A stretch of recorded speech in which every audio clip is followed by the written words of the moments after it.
daerah, terutama untuk APBD. APBD ini sangat berpengaruh sekali kepada pertumbuhan ekonomi. Kita tahu bahwa dari lebih kurang hampir 4.000 triliun ya, anggaran kita itu total pusat dan daerah itu lebih kurang 1.300 triliun ada di daerah. Nah, untuk itu kami sudah memberikan arahan kepada seluruh daerah agar betul-betul bisa mengelola pendapatan dan belanja. Nah, pendapatan ini diantaranya adalah harus bisa mencapai target 100%, kalau bisa lebih. Tapi jangan sampai kemudian mencari sumber pendapatan yang memberatkan masyarakat. Kemudian yang kedua, artinya harus kreatif, inovatif. Nah, kemudian yang kedua adalah mencari sumber pendapatan yang selama ini sebetulnya sudah ada, tapi kemudian tidak terdeliver dengan baik.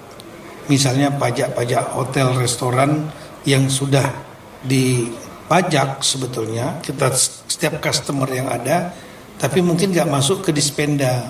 Nah, ini yang perlu dibuat sistem digitalisasi. Kami sudah kerjasama dengan Bank Indonesia juga. Kita akan mengajak Menteri Keuangan supaya sistem digitalisasi. Ada beberapa daerah yang sudah melakukan, seperti di Banyuwangi, di Badung. Nah, ini menjadi model bagi daerah lain, dapat pendapatan tapi tidak memberatkan masyarakat.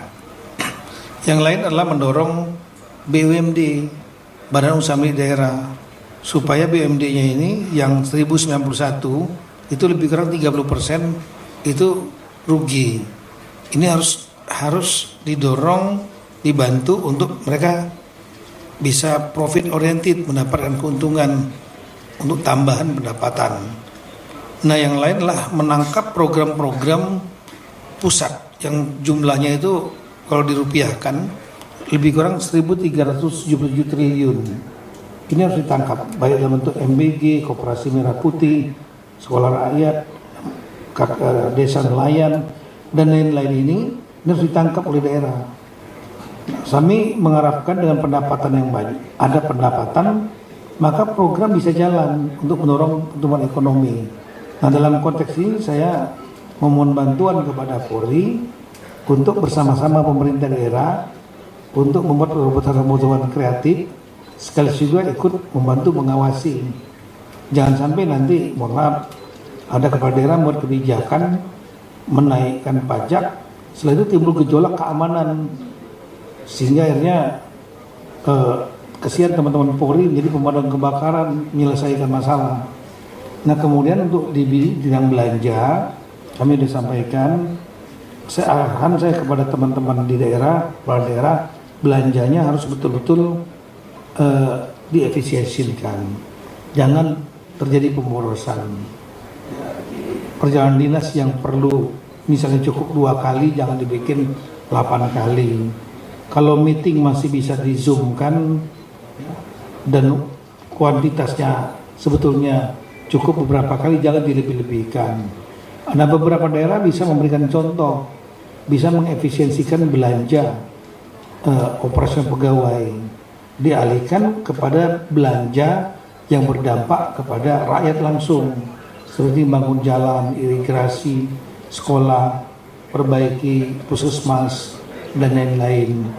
Nah, di sini peran daripada rekan-rekan Polri kadang-kadang hanya bergerak di bidang APH, penegak hukum. Ada pelanggaran baru kemudian ditangani. Nah, saya berharap karena Polri, Kapolres, Kapolda adalah bagian dari Forkompinda, biasanya ada rapat rutin. Kami juga sudah mengeluarkan surat edaran rapat rutin minimal sebulan sekali. Nah, itu bisa terjadi brainstorming, memberikan masukan kepada daerah, ya, sekaligus juga mengawasi dalam penggunaan belanja itu, supaya betul-betul tepat sasaran dan tidak ada kebocoran. Nah, yang terakhir saya menyampaikan mengenai masalah inflasi, karena inflasi itu langsung berhubungan masyarakat bahwa harga barang dan jasa. Bahkan tadi saya sampaikan survei 60% lebih masyarakat itu mayoritas. Isu nomor satunya adalah masalah cost of living, biaya hidup. Itu sangat berpengaruh harga barang jasa. Inflasi jadi kunci ukurannya. Saya melakukan rapat tiap Senin, mengecek inflasi semua daerah. Nah, daerah-daerah yang tinggi kita berikan atensi dan kemudian kita cek masalahnya apa. Supply, demand, air minum yang naik, listrik yang naik atau apa.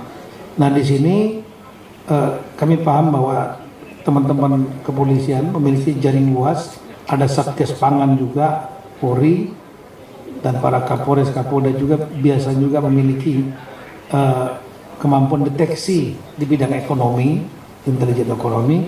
Ini juga bergerak paralel ya untuk bisa membantu mendukung menjaga inflasi di daerah masing-masing tetap terkendali, harga barang dan jasa juga terkendali dan tersedia. Kalau harga barang jasa terkendali dan masyarakat tersedia terjangkau, itu akan jauh membuat masyarakat tenang dan dampaknya keamanan akan bisa lebih stabil. Itulah saya mohon bantuan kepada Bapak Kapolri dan jajaran. Sekali itu, terima kasih.